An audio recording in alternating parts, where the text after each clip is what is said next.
Good evening and welcome to all of you who've come today for Tracy's reflection evening.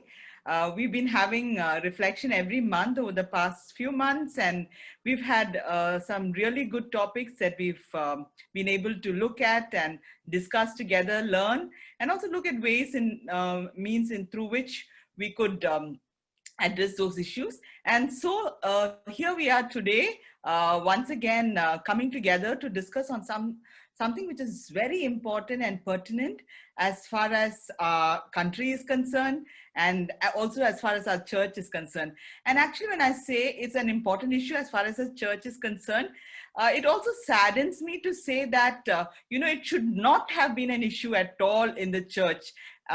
Issues of gender or caste should not have been an issue at all in the church. But unfortunately, we live in a sinful world, and the effects of that sinful world has crept into the church, and we are also plagued by that. In all that we look around and see in our churches, there are visible signs of how caste and gender has made its dent in our churches. And so I want to thank Raju for this very important paper that he has brought to us through the Christian Mind series of Tracy, in writing about caste and gender through his paper titled Understanding Social Devaluation and Wounding through caste and gender. So I hope we'll have a good evening of discussion, and not just discussion, but taking it to our hearts and seeing and looking for ways and means in which we could actually move forward as God's people. And before we move on, let me just introduce Raju to all the viewers here. Raju, of course, is a very dear friend, and I'm very happy to discuss with Raju on this very important issue. Raju and I come from the same institution. Raju did his MA and MPhil from JNU, and then he moved on to serve God in being a training facilitator, training people across the country in issues of biblical worldview and issues of gender and caste and holistic mission. And he's also been involved in the churches in ending gender violence. And so Raju brings with him a lot of experience as he talks about it. And one thing about Raju that I want to say is he's very passionate about all the issues that he's involved in, be it gender or caste. There's much passion that he brings to what he's speaking about or teaching or training. And so we thank God for Raju, for his work and for his efforts, and especially today for bringing to us this paper. And may God enable all of us as we listen to him this evening. So before we start, I'd like to start with a word of prayer. Let's look to God in prayer. Father, your word says that you shall know the truth and the truth shall set you free. But unfortunately, despite having known the truth, we allow the world to bind us with lies that actually rob us from the dignity and that you have given us, the dignity of being created in the image of God. And so this evening, as we discuss around the issue of gender and caste, I pray that you will give us eyes that are open to listen to one another and to listen to your word, and to also listen to what you'd have the church to do with regard to this very important issue. So I pray that your spirit would be with us right through this time of discussion. Thank you for one and all whom you brought here this evening, and I pray that we would have a healthy time of discussion and also looking ahead towards action. In Jesus' name we pray. Amen. So Raju, thank you so much for that paper. That was such a powerful paper, and I'm sure if you were to let the readers speak, they would tell you how very powerful that paper has been in terms of touching so many issues that we oftentimes take for granted. So I'm sure a lot of us have come to this forum having read the paper, but I'm sure some of us did not find time to read the paper, or maybe we were too busy. And I'm sure it is there in the chat box, the paper, if people want to just roughly have a look at the paper. It will be put up in the chat box. But before we move on, Raju, would you just give us a quick, a survey of what your paper is all about, a quick gist? Thanks a lot, Bonnie. It's my privilege to be able to share in Tracy Reflection Group and on an issue which is very close to my heart. So before I share about how this paper got written, the personal anecdote I would share. You all would remember when this Hathras incident took place, a lot of reporting both on the electronic media as well as in the print media was going on. And one of the things that one day in the newspaper that I subscribed, and that had on the front page the photo of the burning of the body of that girl. And somehow when I saw that, it occurred to me as if the Indian Constitution was being burned that day. Somehow I got that picture from whatever I was reading and following and what had happened and how things were being supported in terms of how they did this. So that was one. And then few days later, I read in the same newspaper one of the article that was written by, I think, Menka Guruswamy, in which she had quoted that quote of Cynthia Stephen, where she describes, which is in my paper, that why on earth was her body torn from the family and burnt in the dark somewhere like it's a piece of trash?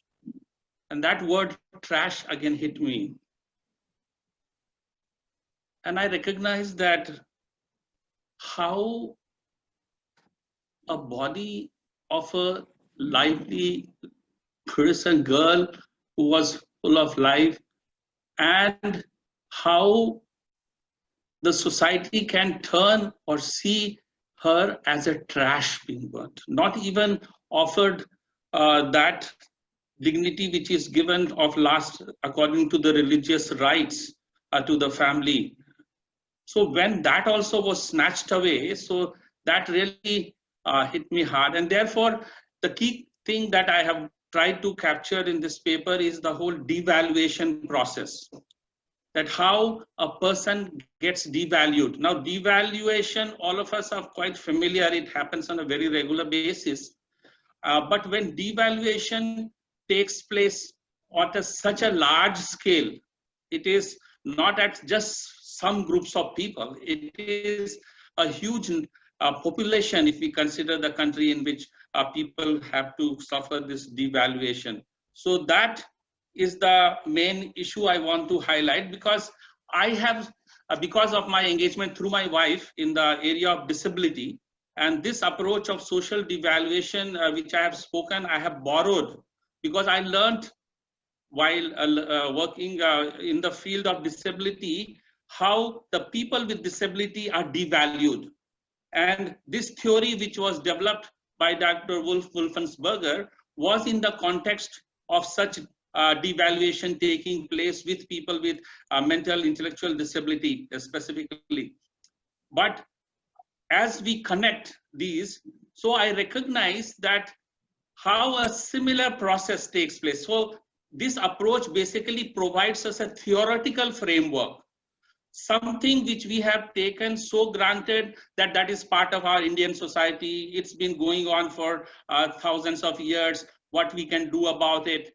But we can do something about it. That was my inspiration from what I learned from the experience of how that approach has helped in these past 50 years since it was proposed, in bringing value, restoring value to such people who were left in such a state in those large asylums in the state of US.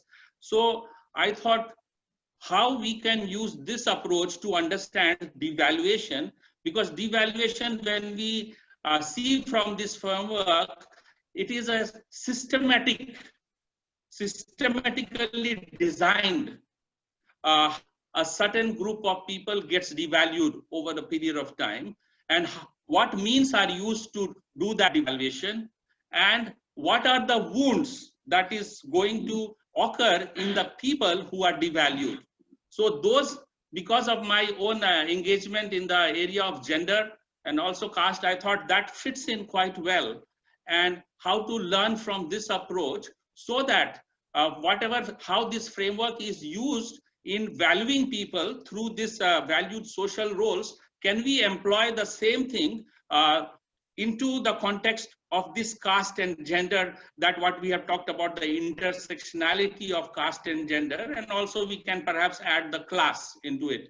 And then at a very individual level and at a community level through the church, how we can then be not just mute spectators or just accepting that of what we can, but we can actually bring about a change. So that is the main thrust of the paper, which I have tried to highlight. Yeah, thank you so much, Raju. See, actually, you started off by saying that how when you saw that picture, it struck a nerve, and then, you know, you just kept going in thinking about it. So which means that when you are reading about issue or when you encounter things in society, you're constantly, you know, thinking and reflecting on it. And that is why you were able to connect your learning from another field and bring it into this particular aspect that we are encountering here and now today. So do tell us a little bit about why it's important and how theorizing is important as we deal with some of these issues. Yeah, that's a good question. Thank you. Yeah, I think all of us, those who have the privilege to study in universities, we learned what is the importance of theory. And I think theory, knowing the theory is very, very important because it is through that kind of a theorizing which has happened over a very long period of time through the developing of this concept of Varna Ashram, what we call, that's the theory basically, which is at the root of it. And also with regards to gender, the whole theorizing of patriarchy, so to say. So unless we understand that how this operates, we are not able to recognize, because we may only meet it in some form of experience or incidents, but we are not able to see the big picture as to that little component or that little incident that we encountered is part of a larger system. And if we don't have that framework in our understanding, then just taking a little bit of that piece doesn't help. And I think that therefore I feel understanding a framework helps us. So when we use this approach of social evaluation, then we recognize, first of all, to see that by nature human beings are evaluative. Now that is a very small statement, but it is true of all of us.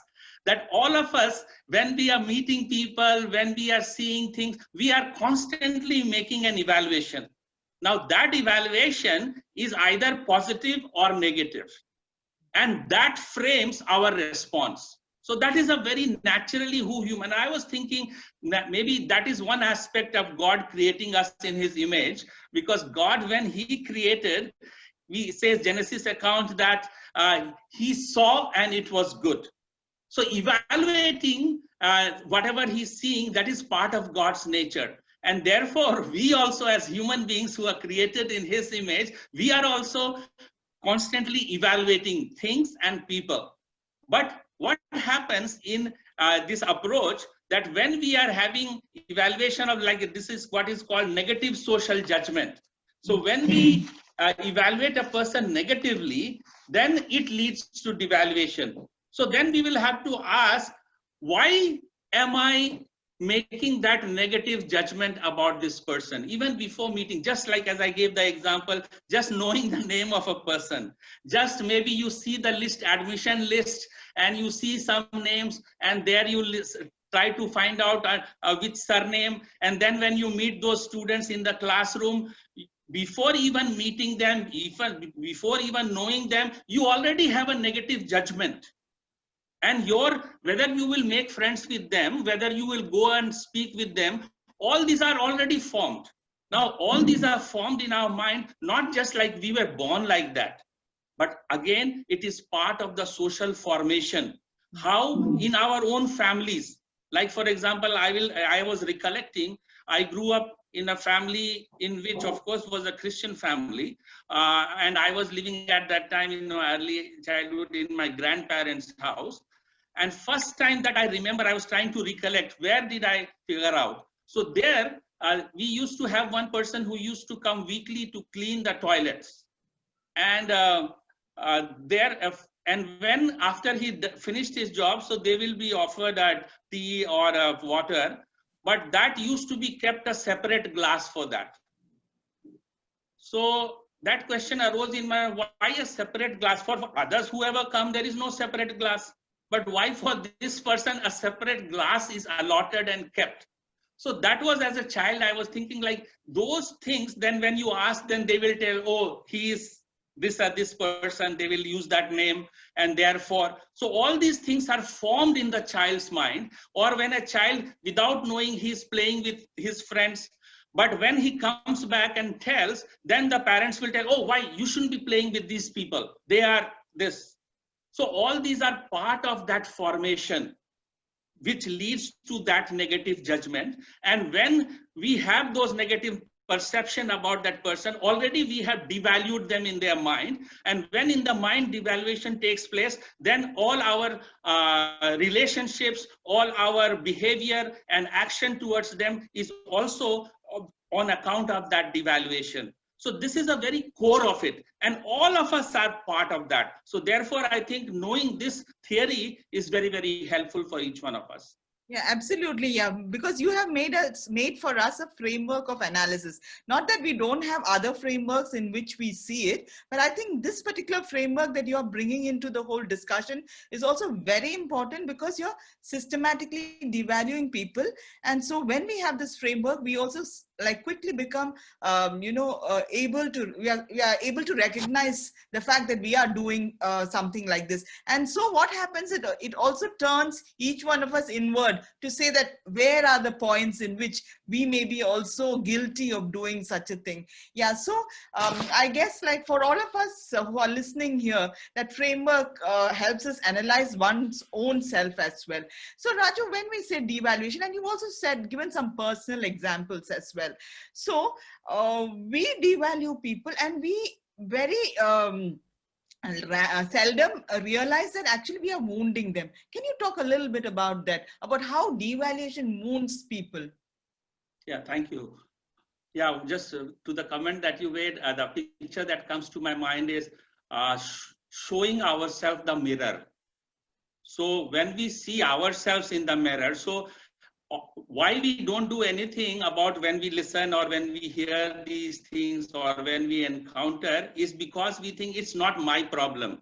It is somebody else's problem, or the society has the way it is structured, it is done like that. But we don't recognize that all of us are guilty. Our own complicity is shown in the light of that framework, which holds on as a mirror to us. So that's point number one. So in response to your question of wounding, again, the word wounding, I think these words convey a lot. So we don't recognize, because the way in which we treat people, the way in which we talk to people, so it is already wounding them. So these wounds are inner wounds that can't be seen. See, we get very much my child yesterday, my son, he told me that he got wound injury on his finger. So we get automatically very much concerned what happened and whether we need to go for an ATS shot or whatever, because that physical wound is visible. But these inner wounds, because they are not visible, we don't care. And I think when we recognize that we are wounding through our responses in terms of devaluing people, we don't know how much of that wound is festering inside.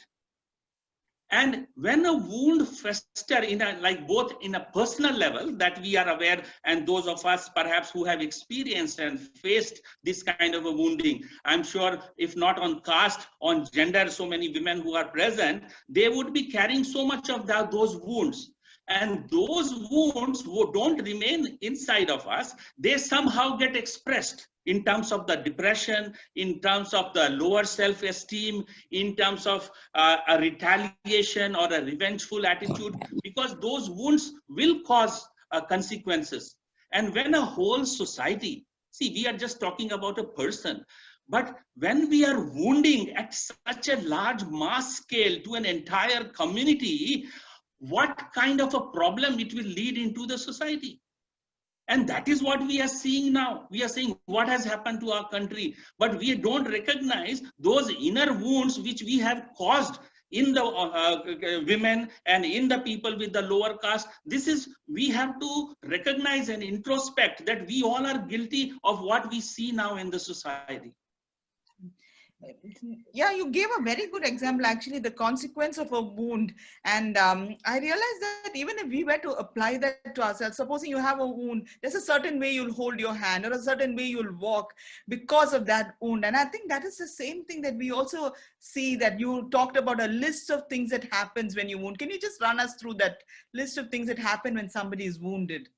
Yeah, so that's a very helpful actually for me. When I learned first, it was a very helpful exercise for me, that what are those wounds that takes place, and there are a list of them. I have only picked few, but there is, if you study this theory, you will find there is more to this list, but few that I have put in the paper. One is like how the devalued characteristics even become the identity of the person.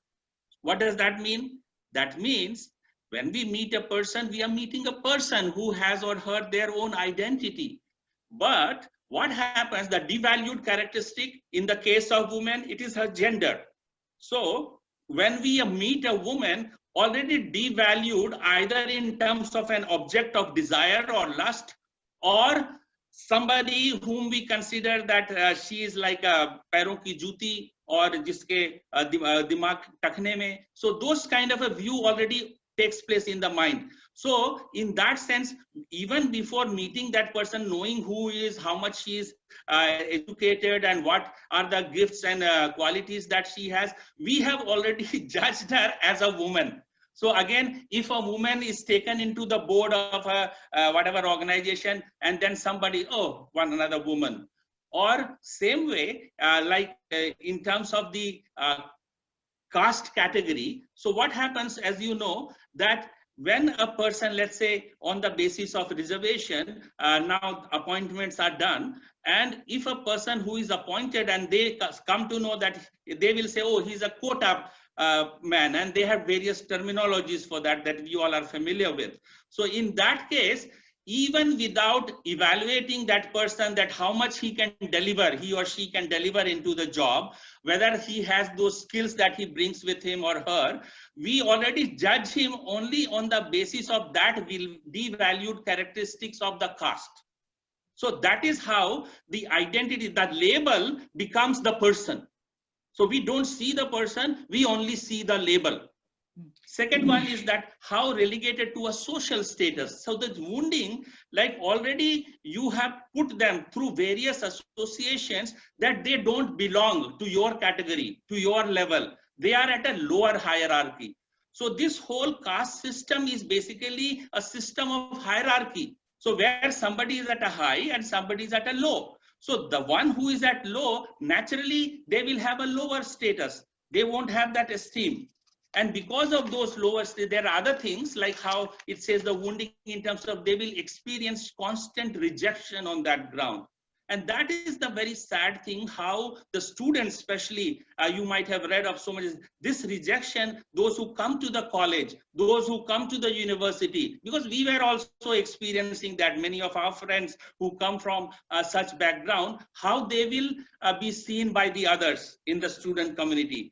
And we read about that, how that rejection leads many of them, like even in the IIT or AIMS, you might have heard that people committing suicide. It is not that they wanted to commit suicide, but somehow they are forced. You would have read about Dr. Payal, about whom the case was mentioned a lot, how the seniors will always comment about her, always. So that kind of a wounding, when it becomes unbearable, and then they take to that step. Then the other kind of a wounding that is talks about like how we distantiate ourselves with them. We want to keep them out of our sight. They are something, they should always live on the margins. Therefore, we call the marginal people, because they are not part of the mainstream. They will be always outside. So that is the kind of a distanciation. And then the roles that we assign to them, they are also devalued roles.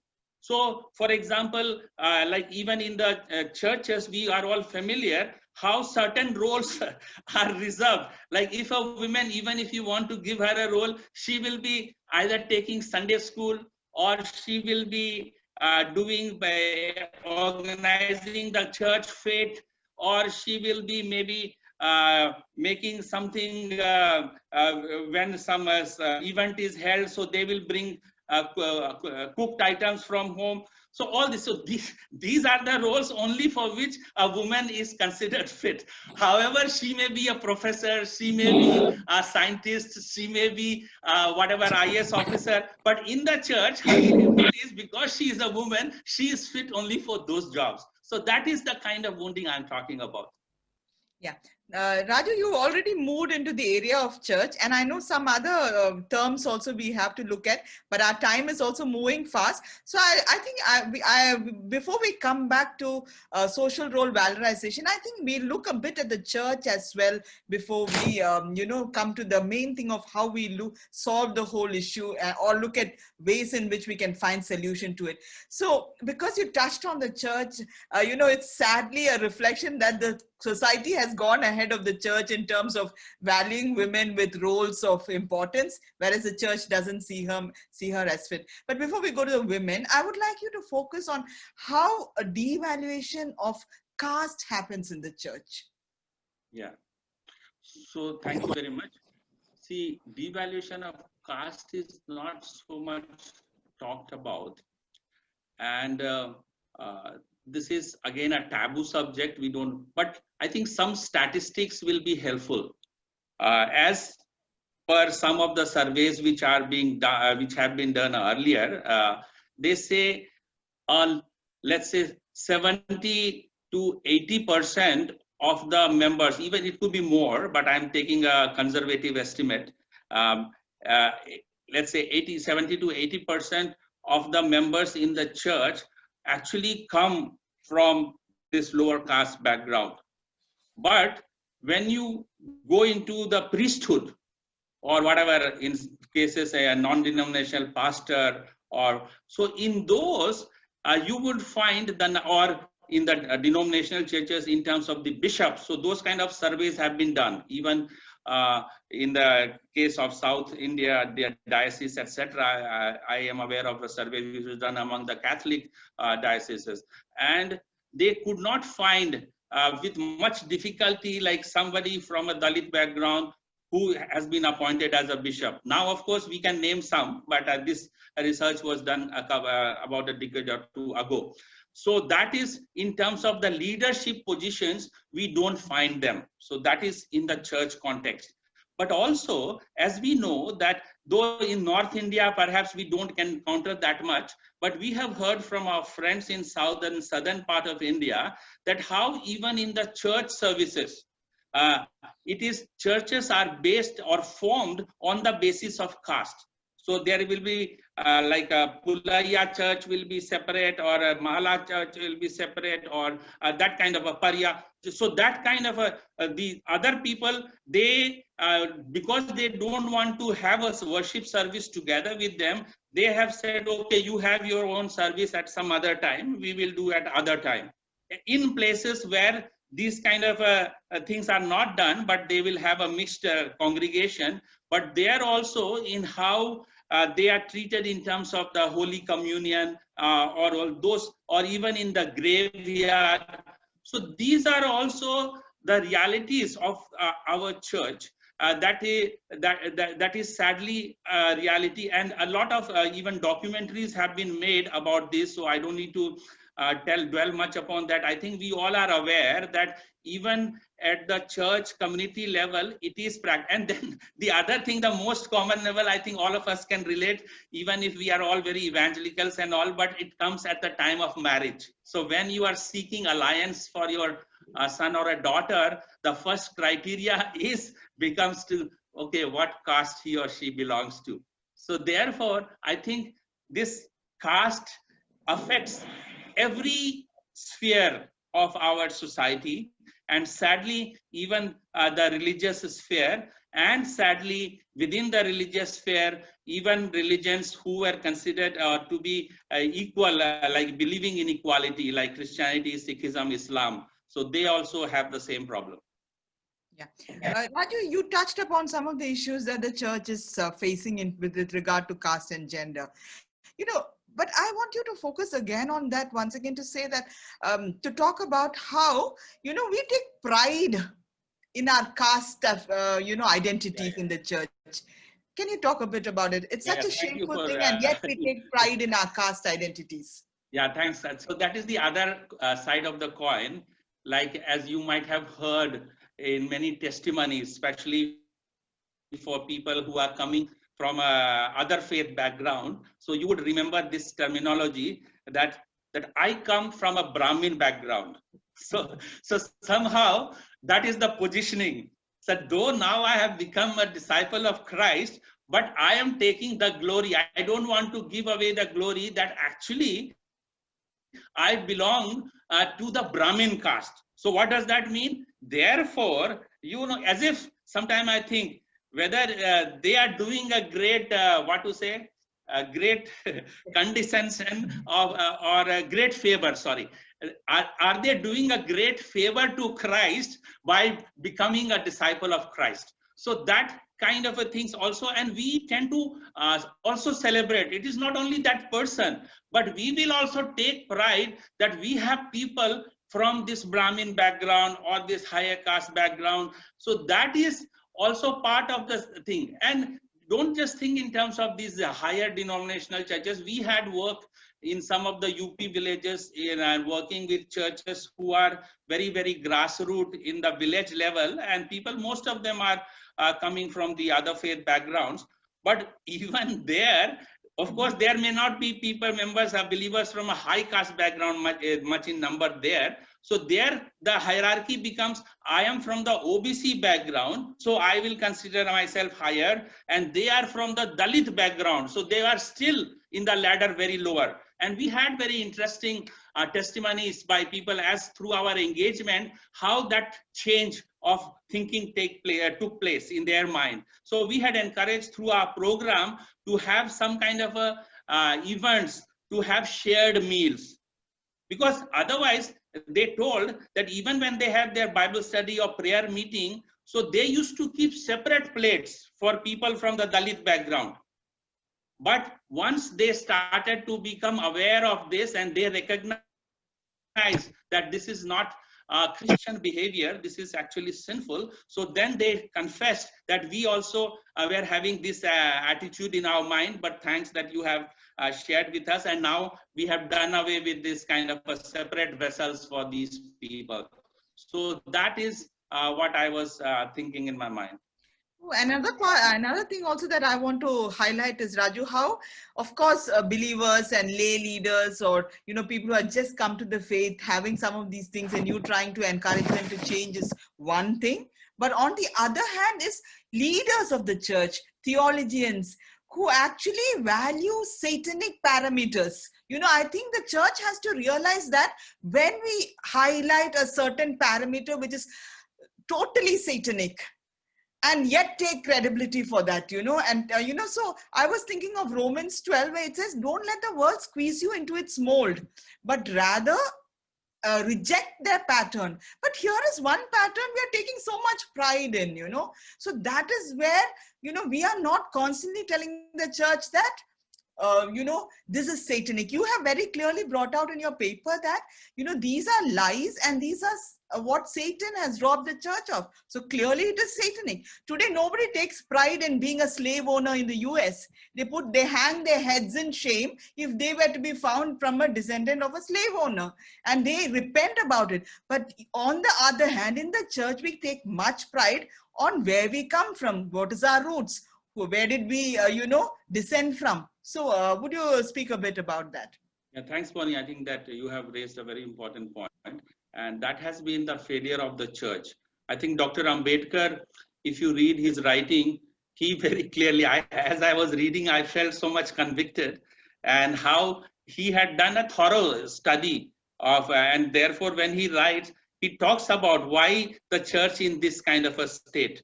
And so I think the church has not been able to denounce casteism or patriarchy because we are in the stronghold of the satanic stronghold. So satanic stronghold means the lies have so much captured our imagination or our mindset that and that can be only, these strongholds can only be broken through the power of God's word. That is the truth of God's word. But sadly, how many times in your long experience of being a church member or a Christian, you have heard sermons on denouncing the caste system or denouncing this kind of oppression of women that takes place. So instead of we being, as you are saying, that we being transformed, in fact, we have been shaped and squeezed into its mold. So when we ourselves have been squeezed into this mold, so therefore, even in the terms of theology and all, I think there not much is spoken in the general. Now, of course, you have this Dalit theology, and there are writers, theologians who have taken that perspective, but most of them, they would be seen as, oh, these people are liberals, or they are talking about this liberation theology. Somehow they will reject that these are not so much biblical. So the mainstream evangelical biblicals, for them, these are not issues. For them, there are some other issues. And therefore, I would say this is a blindfold. So a blindfold, therefore we are not able to see. If we are not able to see, we are not able to denounce. If we are not able to denounce, then how the church will change its behavior? So we keep on continuing practicing as we were doing it when we were in other faith, where in our background, the same set of things continues even when we become Christians. Only now we are having a different set of vocabulary and lexicon that we have acquired. But these core issues which are so much impacting our lives, our society, in the nation and the politics, those things are outside of our radar. Yeah, that's very true, Raju. Because on the one hand is people like just overlooking and saying this is not an issue at all, it does not exist.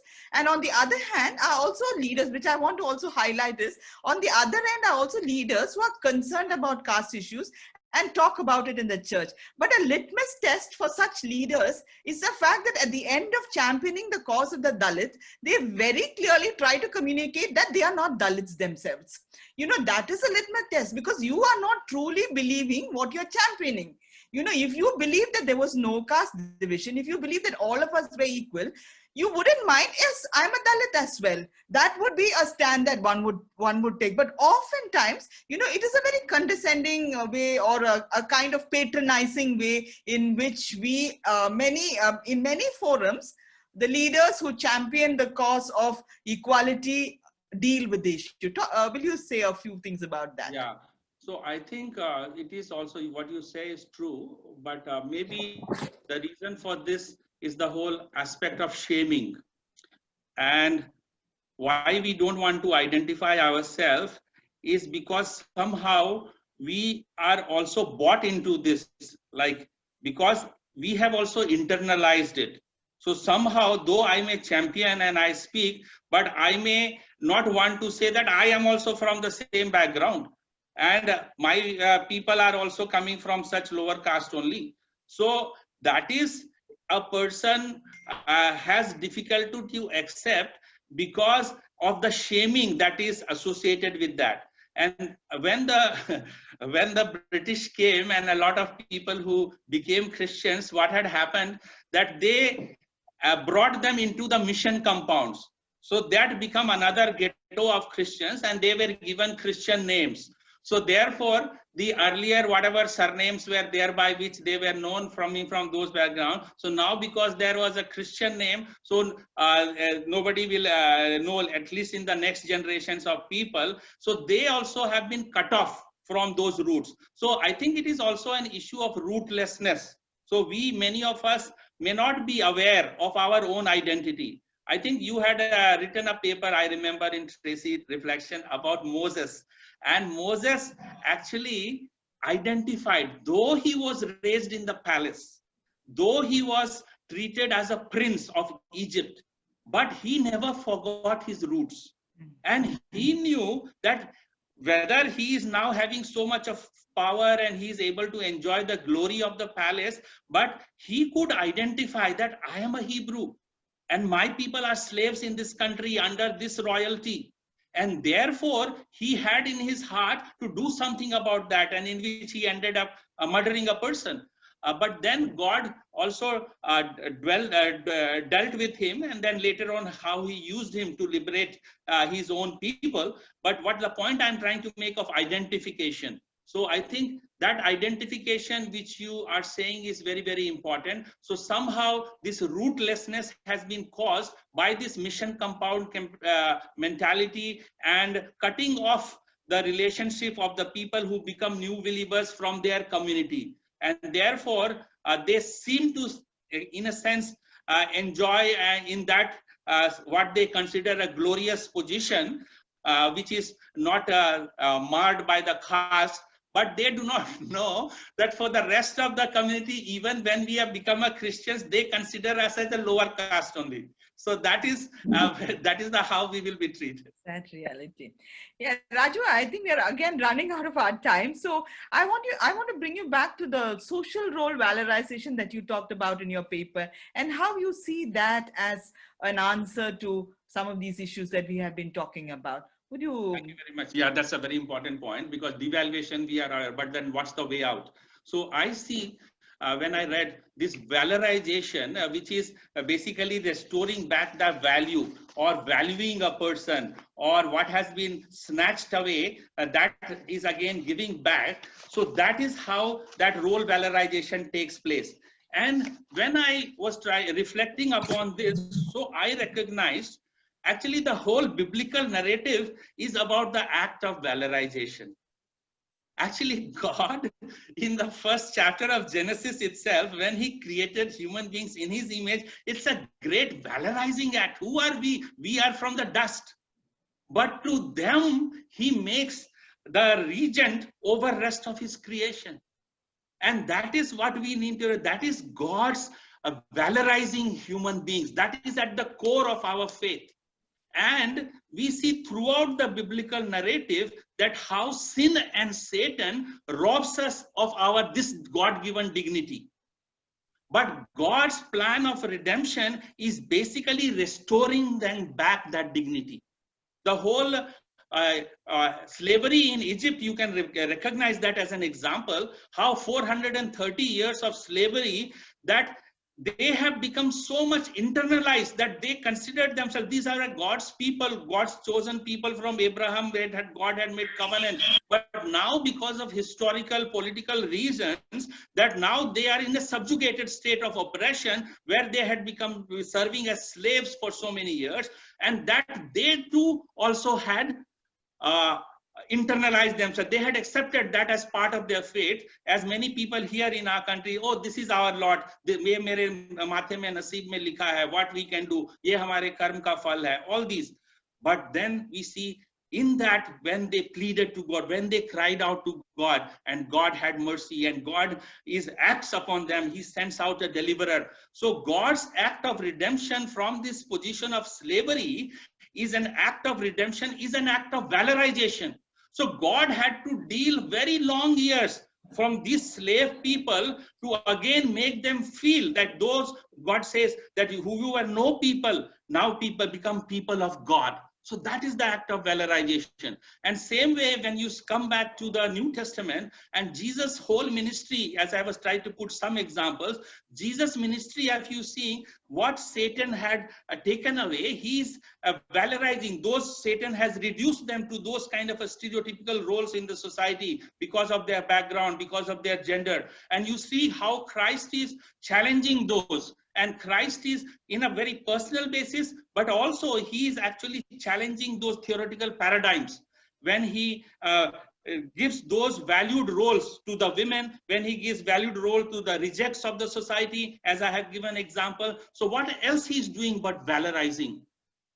And that is the great challenge that I received, that how much the church has that mandate to valorize. So we can't remain that we cannot do. I think each one at a personal level and at our church community level, we are able to do. First of all, when we see ourselves in the mirror, then we have to change first. That transformation of mind has to take place in me. What are the relationships in which I have acted in the same way? In what ways I have devalued these people that we are talking about? So how I can change, and then how the church in the each community can identify within the church, maybe there are people, so how we can then assign them those valued roles. So say for example, those people who have come from such background, who are not generally speaking participating in the church activities, they are always sitting at the back or just running away after the church service is over, how we can initiate those conversations to bring them, to get to know them, and how to give this like that Jesus gives, that we as a sons and daughters of God, when we become children of God. So that is the act of valorization. And then as a community level, what are things we can do? So social role valorization talks about image enhancement and equipping in terms of competencies. So these are the two measures we can do. How we can help them enhance that image. So for example, I think many of us, like those for coming from those, let's say even the teaching of English. Now, a lot of our churches are very good in English speaking people. How we can identify a group of people, children coming from that background, and teach them English learning. And that will give image enhancement. How we can help them in these IT related skills, which is the demand. So when we do that, that will increase their competency. So through that image enhancement and increasing in their competencies, so that will help them to achieve more and more valued social roles. So when people associate, see them in those valued social roles, then that negative social judgment will start to change. Because now our interaction with them, we are seeing them in those valued social roles. So that will help us in changing our own attitude and mindset also. Yeah, Raja, thanks for bringing that, about how image enhancement and, competencies. But, one way of image enhancement is, you said, is to give them valued social roles. So one thing that the government has done is to, allow for reservation, and yet our attitude towards that is very poor. Because we grudge our attitude to see when it comes to, of course you're trying to draw a learning from another field into this, but when we come here, because we are also vying for the same thing, for roles or position, the church or the society at large grudges our brothers and sisters, those valued social roles that are specially bestowed on them because of all that they have gone through. Can you talk a bit about that? Yeah, that's a good point. And I just want to make a disclaimer, so to say, that I'm not saying that social role valorization will end the problem of caste. See, caste system is a very complex one, and this has been rooted through the religious scriptures. It has a social and religious sanction. It has affected the mindset. It has internalized. It has, because of the nature of the hierarchy, even those in the lower strata, they also, because somebody is below them and somebody is higher, so they also enjoy. So this is a very ingenious way of developing such a system. You have to marvel whoever designed it, and therefore it is so hard to break. So I am not saying that by just assigning valued social roles that will automatically change. We are all aware, like I was remembering interview of a professor who happens to be a tribal community in Jadavpur University, I think, and how she mentioned that even though she is a professor, but the kind of a trolling messages she was getting in the Facebook because of some post that he put. And it all reflects how, as you mentioned, the middle class, that who grudge and who also somehow see that they are taking from our pie. But that is, I think, what I would like to say is, this is not the whole solution. We need to act at different levels. We need to act at in the terms of the legally how things have to be. But we know that even though constitutional provisions are, they have not changed. So the deep rooted is the mindset level. And for mindset level, I think I see that those valued social roles will somehow chip in into that. Chip in meaning they will slowly cut those kind of a strongholds. And when more and more people, though we say that what has happened in these last 70 years, we cannot deny the fact it is through those provisions of positive affirmation that now we have so many people who are in those valued social roles, and their children, they do not have to face that kind of a devaluation. They have received valorization. So change is taking place, and valued social roles, as providing those valued social roles plays a very important part in changing our mindset or our negative social judgment. Yeah, you were saying about, I don't even know whoever engineered it.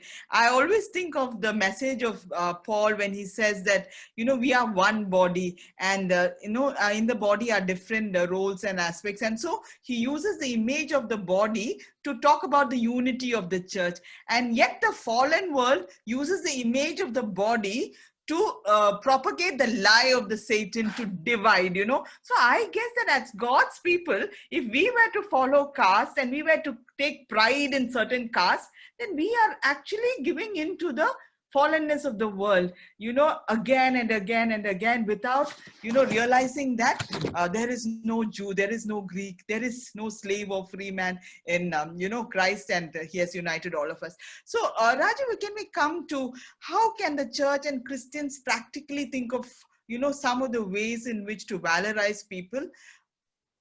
Yeah.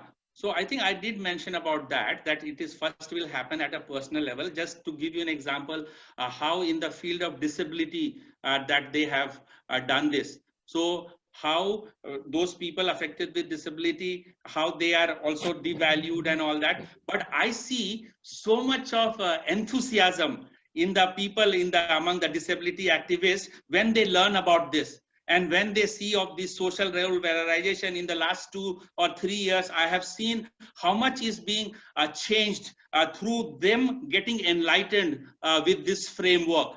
And it gives them such a positive energy. So I wish if the church, we today, this evening, whoever are listening to this, if we get that positive energy of what I am able to do, I'm sure we can find a lot of ways in which this kind of what I talked about, the image enhancement and the competency increasing, enhancing, how that can take place.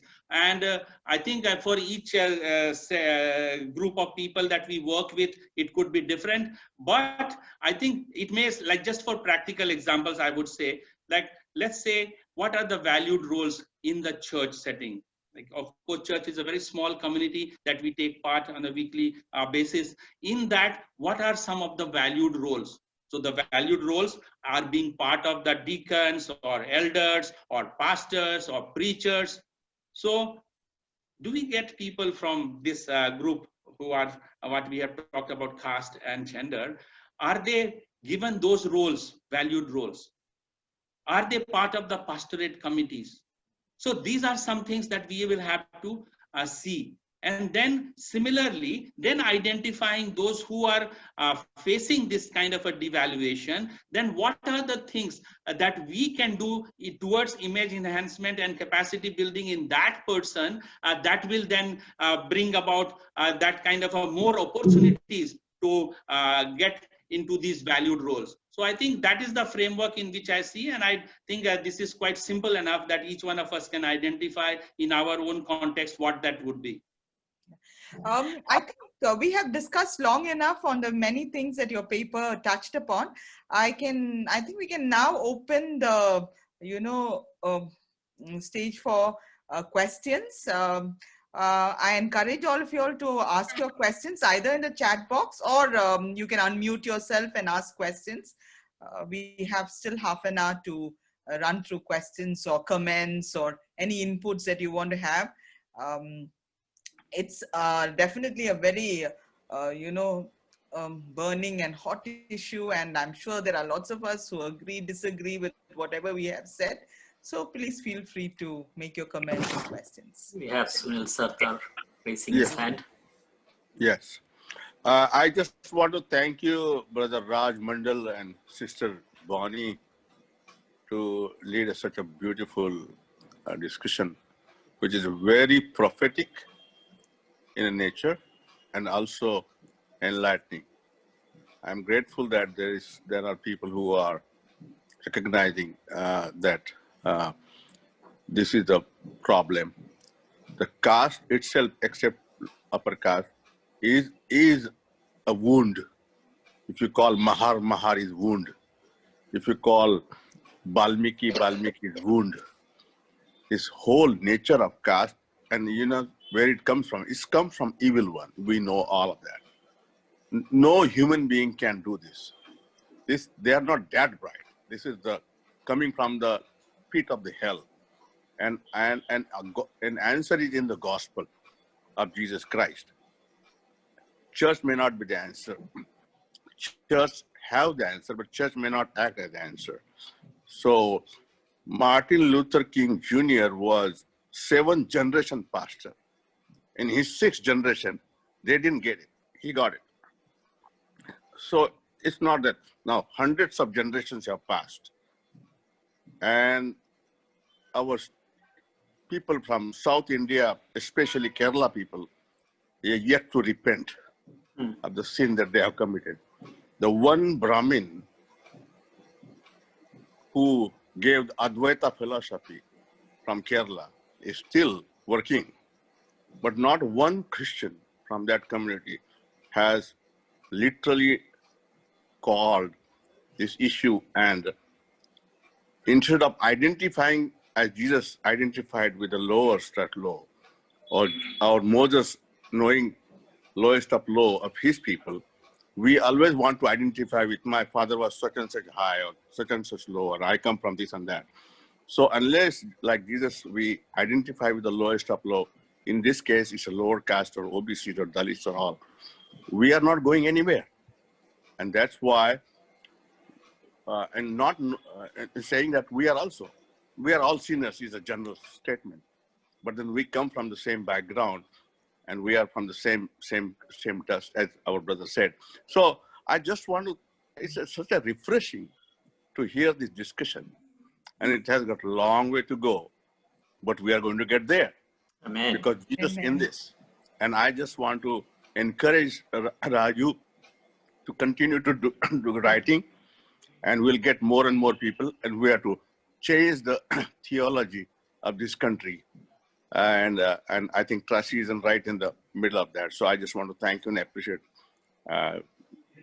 That's all I want to say. Thank We you, have- Professor. we We have all a- have learned from you, and you have shown the path. So we are all disciples learning.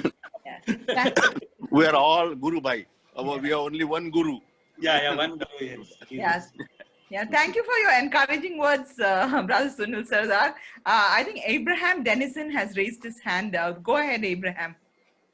Sorry if it's a very novice question, but Raju Bhaiya, what he said is that some group of people should get connected to the roots, or cherish the roots. And for some group, he said probably they should denounce their background. How do you see this happening? I mean, should it not be a one rule, of cherishing? Yeah, that's a good point, Dennis, and I agree. Like I just mentioned in terms of a rootlessness, in the sense why the Christians have not spoken about it in that sense. So yeah, you are right that when we are wanting to trace the root, then root can lead to both ways. And as the higher caste, because they trace their roots to the Brahminical order, so therefore they take pride and glory, and therefore the perpetuation of the same. So ultimately, I am not wanting to say in terms of glorifying on our roots, but I was only mentioning in the context of like identifying, like what Brother Sunil said, like to identify with our people. And therefore, it may be helpful for some, it may be some have to reject, as you said. But if we are having roots from that kind of a higher caste order, then we will have to then confess and acknowledge that yes, our forefathers have been guilty of this sin, as Bonnie was mentioning in the case of race. Many of the people, like those who were part of Martin Luther King's movement, so they were able to come alongside and say, so this right for the, it should not be only of the Dalit people or the OBC people or the women. So that is the whole thing. Then it becomes a women's right issue, or it becomes a Dalit right activities. It is not. we have to see this as part of the mandate of Jesus Christ. And in that mandate, some of us will be called to confess our guilt and sin and our complicity and repent. And those who have been victims, they also have to confess that we also had accepted that lie of Satan, that we had internalized that we are no people, that there is nothing in us. So we also will have to repent, and then both of us need liberation and truth of the gospel of Jesus Christ. And the journey may be different for where we are coming from. Yeah. When you talked about identifying with the people, or Abraham, are you done or you want to still say something?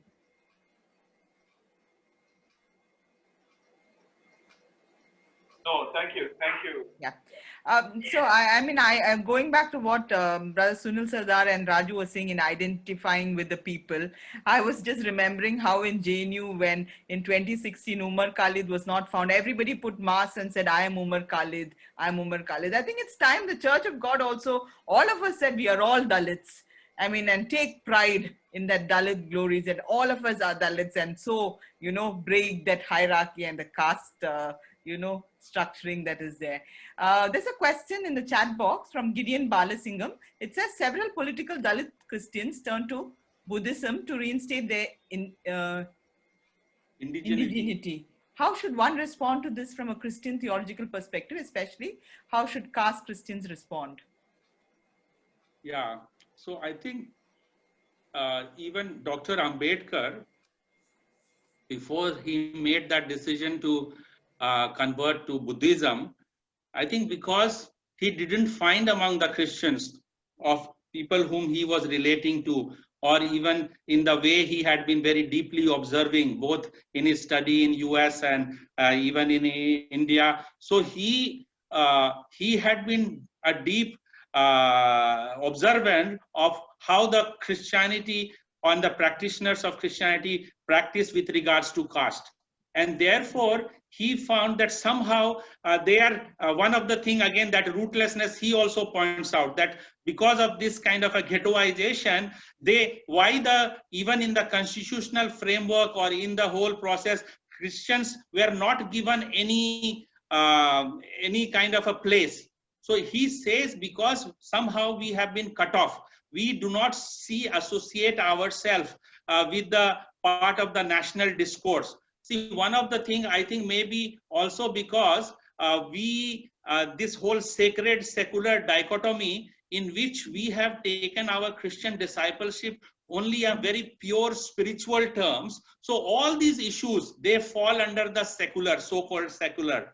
And therefore, we don't engage in politics. We don't want to be part of movement or agitation. So all of these things we see somehow are not falling within the purview of Christian faith. And therefore, when people from Dalit background, so they don't feel support.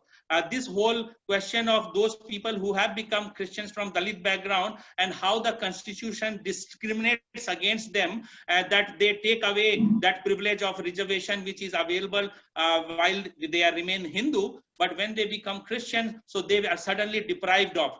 But they face this double operation that their situation doesn't get changed with regards to how the other community views them. And also when they come to the church, even in the church, the situation is not very different. So, and they continue to face the similar kind of a wounding and discrimination practices. And on top of that, they lose that at least that cover of constitutional affirmative action also. So how this whole system works. So therefore, at least now they move towards Buddhism, because through the Constitutional Amendment Act, they included that those who turn to Buddhism or Sikhism, they can still retain those constitutional rights. But more than that, I think it is more of a political, because being a Buddhist, you still have some political leverage. You still feel a community who can stand and protest and write, which is absent in the case of when they become Christians. There's a question in the chat from Arif. There are many Brahmins getting converted, but they prefer to marry another converted Brahmin. What can be done? Yeah, so marriage, I think we face the same issues. And as I said, at the time of marriage, the caste plays a very important factor. And here, as you are hearing already in the context of love jihad and all, already some of these questions are arising. Some people are saying that marriage is not only between two persons, it is between a family and clan and society. All these kind of a discourse you might be familiar with already. So I think first we will have to address that why a convert from a Brahmin background is seeking. Maybe it is that family pressure. It is because he already faced one distanciation when he became a Christian. So perhaps he doesn't want to face another distanciation when he marries also from. So he perhaps wants to have some kind of a still continuation of that relationship, that by agreeing that at least he will marry somebody who is from a Brahmin background, so he will have some acceptability. So I'm just speculating, but if we want to break, I think the answer is we all have to be getting converted, that in Christ, when we come, there is only one identity, that we are followers of Christ, and all these previous identities, they no longer matter to us. I think we all have to come to that place, that only it can change. Speak, ask him. Yeah, go ahead. Hello? Hello. Yeah. I have one small. Hello. Anup, Hello. yeah, go ahead. Yeah. Thanks to you, Mr. Mondal. It was a nice talk, but I have one doubt and a question. One thing is, according the caste system was bought by hierarchy, but is it not bought from Judaism, and God himself made the caste system? The origin from was God. He made the Levites, the priest. And so because the hierarchy and the work skills they had, the caste system carried on to the Jews till now. And it also came to the India. One is that. So God was biased in making a caste system. Second was, God was biased because he chose Israelites as his own people. So God also had some bias system. Is that a fallacy in God's not being biased, just God? As you said, God made man in his own image, and God justifies equality. Yeah, This is my question. that's a good question, Anup. I think that's a very valid question that arises in the mind of many people, and thanks for articulating that. And I think we will have to read the whole biblical narrative as to what was the place or purpose of God choosing this nation of Israel. So I find this illustration helpful, that God was not biased, because in Acts you read that God does not favor any one particular nation. So I think God, when he chose this nation of Abraham, it was just using as an illustration, as an example before all other nations, what it means to follow God, what it means as a community of people who worship the true God and who live their life, not just individual lives, but life in the community based on the commands of this God. So he wanted to make them as a display. Though, of course, Israelites failed in that purpose of God, they did not demonstrate, and therefore God planned this plan of redemption in which the new Israel became the church. So just to help you, like for example, let's say a cricket coach. A cricket coach, let's say he's coaching the team of 15 or 20 players who are part of the team. And when he's, let's say, giving them some tips on some batting position and how to take the ball, so he may call out of those 16, one, Rohit, you come. And then the coach will call Rohit to take the bat, and he will show them how to tackle that kind of a ball when he's facing. So in doing that, the coach is not favoring Rohit. Coach is only using Rohit as an example to demonstrate to the rest of the team. And that was what is God's purpose. So I said, what is God's purpose? He was preparing them as a covenant people. As when they live their life according to that covenant, then how life would be. that there will be no such inequality, that you should care for the alien and the strangers and the poor in your midst. So all these laws and regulations God gave. Now about the Levitical roles, etc., what you said, so definitely they were part of, like, as they were part of a tribal community, so some clan they were assigned in that kind of a thing, but that was part of the roles they were assigned as in that kind of a community arrangement. But then I think that is not like that arrangement is not now to be continued, because this is something God is in this new community of God's people. All these Israel and Gentile and all these things have broken down. That is what all the epistles are talking about, or what Apostle Peter and Paul defended about this gospel of Jesus Christ. So I think we can take those examples to justify our division of caste. Definitely God in no way made this kind of a hierarchy. Those were only role divisions. There were not hierarchy that the Levis are somehow considered more than the tribe of Zebulun or Issachar. There was no hierarchy in that. He assigned some roles, that they will carry the Ark of the Covenant, some will take care of the tent of meeting and those kind of things. But those were not in terms of a value hierarchy that we are talking about. A short comment. Jacob D. Ruver and Arundhati Roy has commented in the Nation of Tribes and Priests.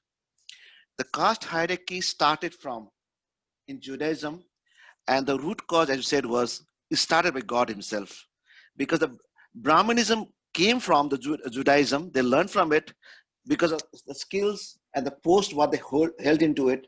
The priest was supposed to serve God and worship God.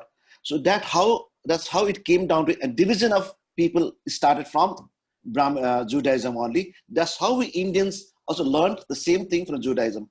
So the root we go to is started from God himself. That's what the argument was Jacob D. Ruver was given.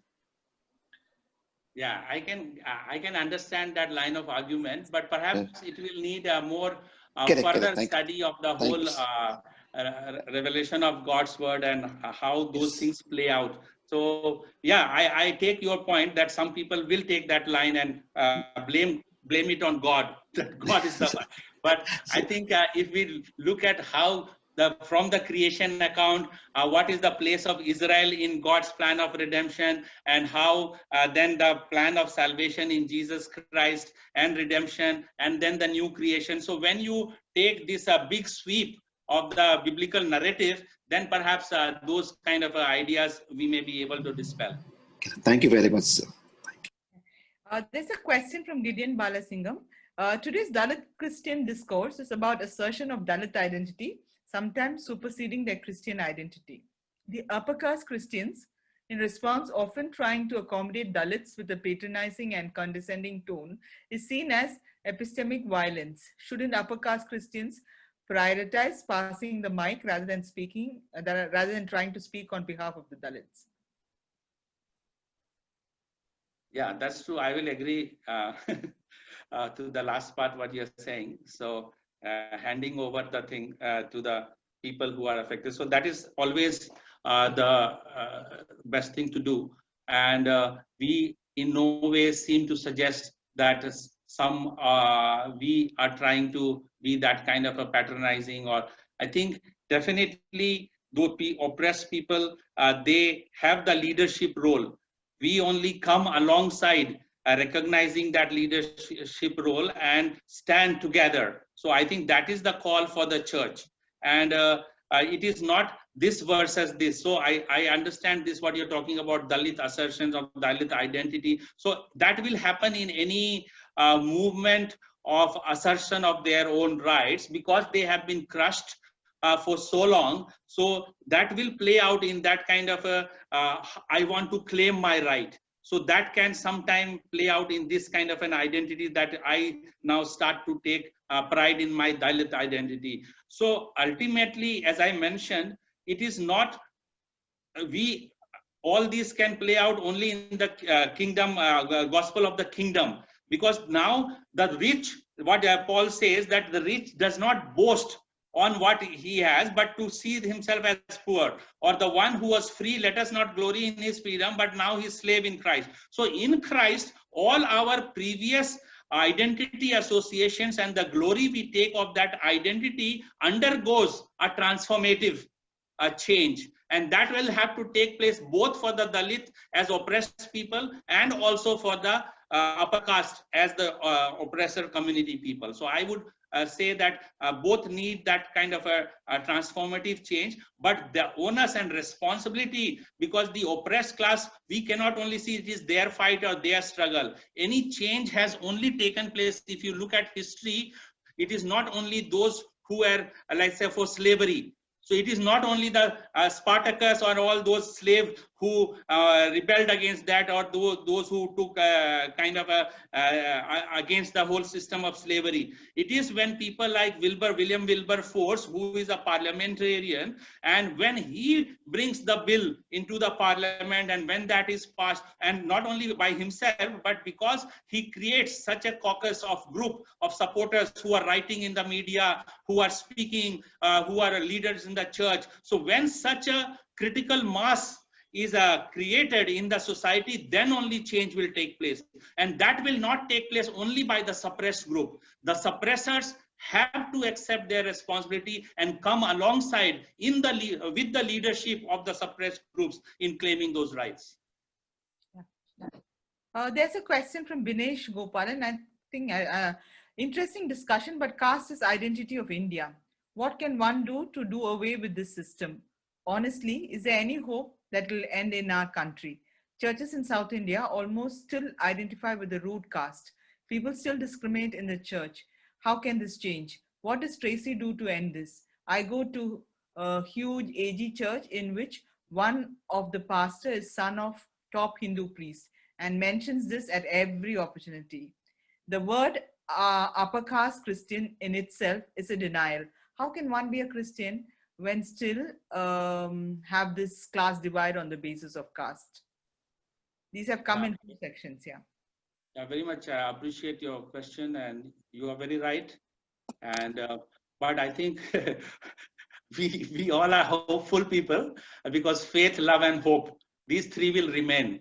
So we, despite the odds and challenges and the reality, which is so depressing, I think we continue to hope. And God also has not given up on us. When the Israelites didn't fulfill his hope, he constituted this body of church. If church also does not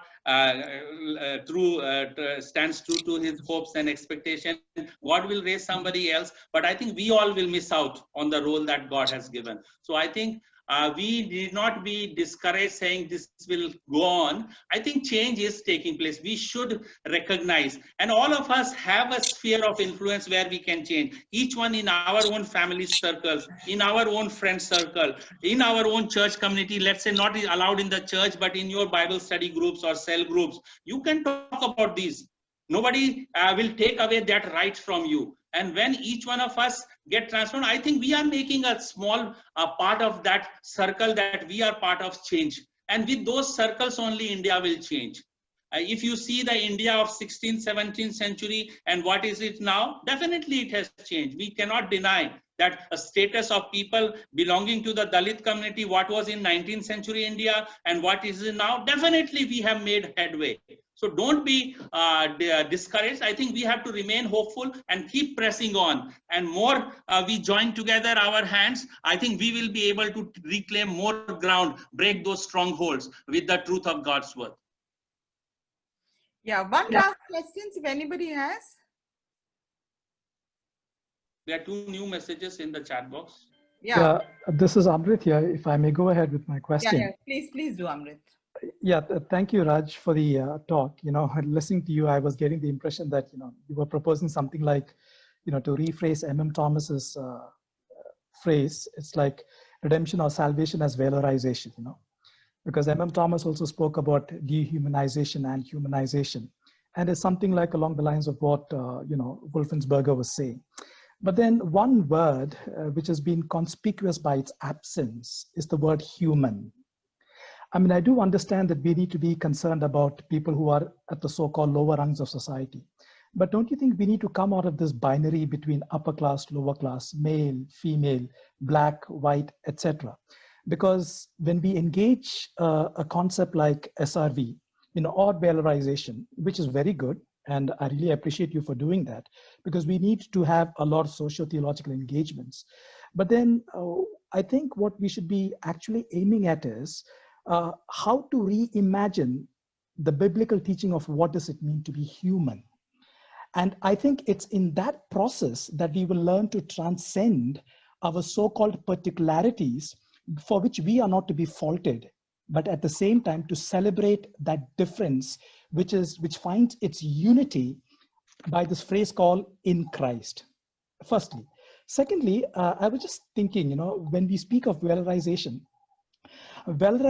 applies to perpetrators as much as it does to victims. Yes, it's one thing to valorize people who have been devalued, but also this valorization process, it applies to people who are knowingly or unknowingly intrinsically trapped inside this whole process of devaluation and wounding.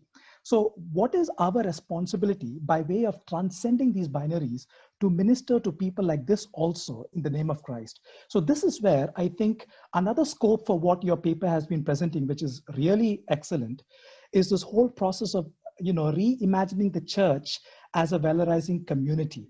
So before we go on to do an act of valorization, we begin to reflect on ourselves, our being as a valorizing community. So, I think we need to come out of these binaries and celebrate these differences and see how we can, go towards this, move towards this direction of having all things in Christ on a, common platform. Thank you though for your talk. Thank you. Yeah, thanks, Amrit. I think you have raised an important issue, and I accept the fact that we don't want to create binaries. I think I have found useful this framework in terms of not the upper caste, lower caste, or it is, I think, a framework to understand a devaluation. So devaluation is universal, right? It is in every society you would find a devalued group of people, and it will vary as to who are those devalued people. So here we have talked about today devaluation taking place in terms of caste and gender.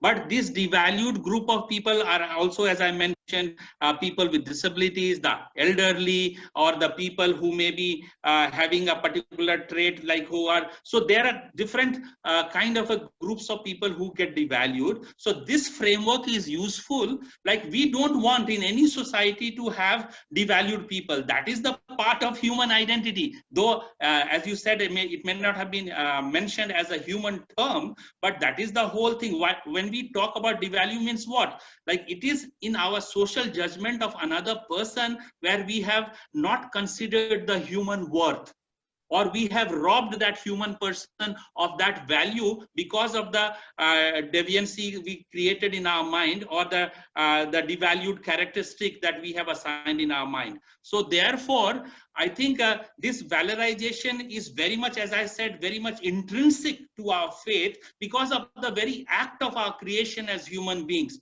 that God valorized us as image bearers of God. And then, because of the fall into sin, that value was robbed by some people, that the whole ruling over, that in chapter 3 of Genesis, when this equation got changed, that they are men and women both were given the God-given task to rule over the rest of the creation. But what sin did was that it changed that dynamics. Then now man is trying to rule over women, women is trying to rule over through other ways. So in this control, so in this kind of a thing that happens in the different groups of people as well, that it is basically a question of control. So the Bible, or the gospel of the kingdom, actually it is not about control. It is to give our control and give our reins in the hand of God, and considering loving and serving one another. These are all part of the whole valorization process. So I think when we use this prism or lens of devaluation, and so I think all of the gospel will gain, or the whole biblical narrative takes a new light for us. And I think our study, when you look at it from, then you will find so many truths which will help us in how, what does that mean in terms of my Christian faith. I think we started about 5 to 6 minutes late, so we'll just stretch for 2 more questions that are here. Wondering, Abel Raj says, wondering about casteist theologizing in Indian historical context. We had Indian Christian theology claiming Trinity as Satchidananda. We've had Dalit theology. Can I do Velala theology or Thakur or Jat theology? Seems disgusting to take this line. Can't Christians address the whole issue of identity politics differently from how J. Beam deals with it, or transposing Thomism into Vedanta? And then he also goes on to say the arrogance of Indian Christian theology and the belligerence that characterizes Dalit assertions both need to be transcended in creatively different kingdom imagination. Yeah, I don't know whether I understood the questions properly, Mr. Abel, because I don't think we are proposing any form of another theology. Theology is understanding of God, and God has already given his theology in his word. And we are just trying to understand in the framework. So we have chosen a particular sphere of devalued people, and in that, how we can apply God's truth into restoring back that value or worth which has been robbed. So I don't want to term under any particular theology. This all theology is all biblical theology only, nothing outside of the theology of the Bible which is revealed to us. Yeah, in supporting those lines that you took, Ashita also has written that I think one of the important thing we need to ask is what is written in the scripture, and how do we read? And then she also says, unfortunately, Western theological as well as denominational background have deeply influenced our understanding. So therefore, we need to work on deconstructing ideas about what we have been taught, what we have been, what we have learned, and why we are learning the way we are learning, just thinking aloud, she says. Yeah. And at the same time, Manasi had raised her hand at some point of time. If she can ask the question, otherwise we'll close the session. Sorry, that was my mistake. I deeply enjoyed the discussions. Okay, no problem. Yeah, Raju, any final words before we close? Yeah, just thank you very much for all of you who have contributed by your participation and your questions. And I think just last one thing which I would like to say is each one of you all have your own disciplines or study or engagement. And I think we have to treat all of that as part of God's truth domain, and how we relate all of this together, our study, our engagement, our church life, all this has to be integral, our study of God's word. So then only we try to, as I started relating to what news appears in the newspaper, and then relating that to our own experience, and that relating to some of the social issues and problems that are there in the society for so long. So whether the God's word which has been given to us, we say we have received God's truth. So does God's truth speak into all these problems that we face? Whether it's the issue of caste discrimination, whether it is issue of the gender inequality, whether it is issue the other unemployment, or the current political whatever engagement, all these issues, I think when we try to look at from the biblical perspective, God would reveal us. And today only morning, somebody reminded in terms of that Chronicles about the men of Issachar who knew their times and knew what Israel need to do. So there, I think that what understanding our time and what we as God's people need to do. And one of the things perhaps many of us do not know that the men of Issachar, what is one of the things that they had done? That they were the people when Deborah had risen as to fight, and as the army leader and as the judge of a community, it was the men of Issachar who fought alongside her. So therefore, I think as God's people, we also need to understand our times and where he's calling us to fight, which battles he calls us to fight. And each one of us, God may have a different call, but to listen to those call and sincerely following God's whatever he is teaching us, I think that is the way forward. Thank you so much, Raju, for this evening and for what you have shared with us. And thank you to all the participants as well for making this conversation be meaningful with your questions. But I think conversation is not just enough. I think we really need to model what we are speaking about. We need to get back to the scriptures as has been reiterated during the course of our talk. And I always think of the early church, how they could have got alongside the pattern of the world, but they just broke a new community into the depraved world. And so that is probably our calling again, to be different to what the world is showing us. And thank you, Raju, for leading us through this discussion and for that paper. I hope that we will all continue thinking about it. And my wish for all of us is that we continue to be disturbed by these things. We continue to be restless by these things. And when we are disturbed and restless, we will continue to grapple with these issues that plague our land. So may God continue to do that for each one of us so that we will be the solution that the world is looking for. And so come again next month for our reflection. We'll have a conversation with C.B. Samuel. It's Christmas time and we will talk about the kingdom and the Messiah. So keep looking for Tracy notification, and thank you again to all. And I'd like to ask Brother Matthew Verghese to close this time with prayer.